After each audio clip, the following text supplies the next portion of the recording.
ensino.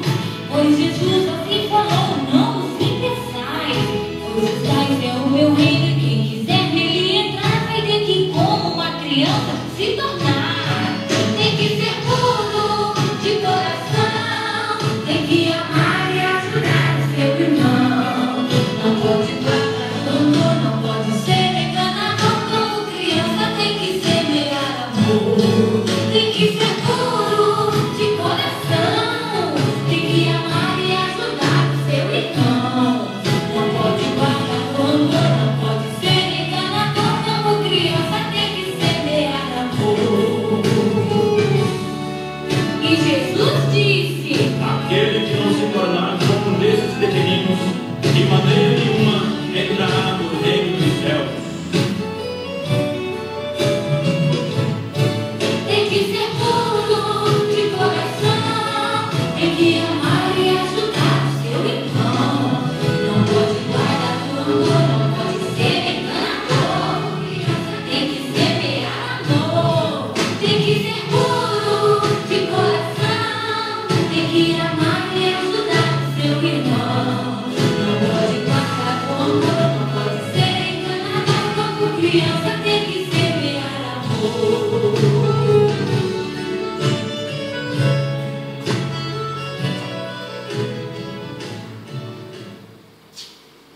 Bom, então essa é uma ideia, né, que a gente tem acerca das crianças. As crianças enquanto seres puros, aptos a receberem o que os adultos ensinam. Então imagine, se todos nós, enquanto adultos, tivéssemos a capacidade de receber o outro tal como ele é, porque as crianças não raciocinavam sobre quem era Jesus. Poderiam até ter uma ideia, mas era muito mais uma percepção sensível do que propriamente racional. Então existe uma passagem até mesmo na Bíblia que diz assim: receba um profeta como profeta e uma recompensa de profeta terá. Não é assim?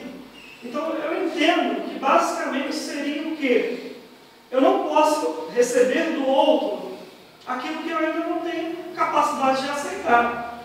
E o outro também, quando dá, ele dá o máximo de si quando existe um campo receptivo. Porque ninguém deve forçar o outro a aceitar aquilo que você quer passar. Porque a partir do momento que eu sei que o outro não tem essa receptividade e eu quero dar, pode ser que eu não esteja dando de coração.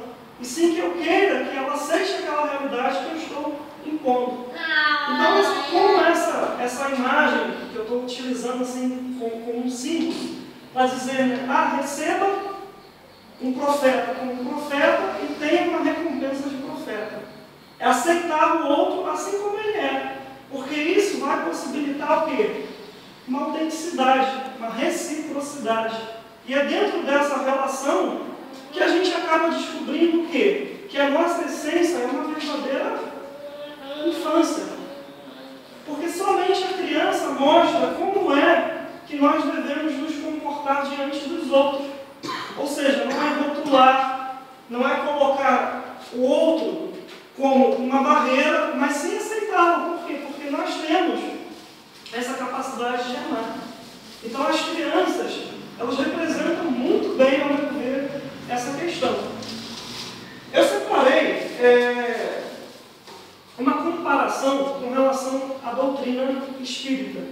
Nós sabemos que o espiritismo é tardio. Até poderíamos dizer, o espiritismo é uma criança? Poderíamos dizer que sim, metaforicamente falando, e não, porque obedece a um certo estágio evolutivo. Então, Kardec, quando propôs o método de investigação do espiritismo, ele coloca a ciência positiva como um método utilizado também pelo espiritismo. Então, a ciência positiva, a gente tem, por volta do século XIX, um pensador que é o Auguste Comte.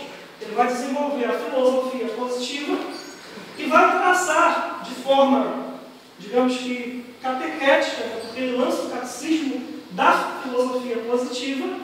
Então é como se ele fosse um sacerdote da ciência.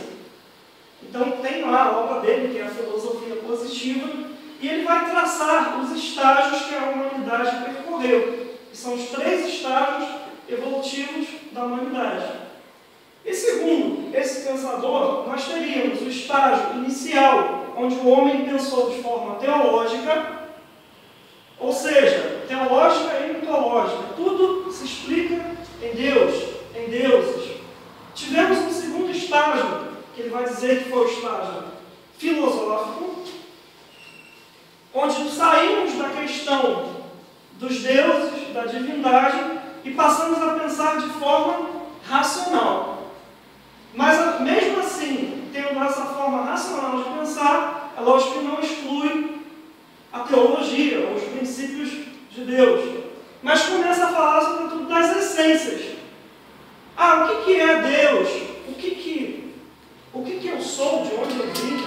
Para onde eu vou? Enfim, esse seria o segundo momento, o segundo estágio.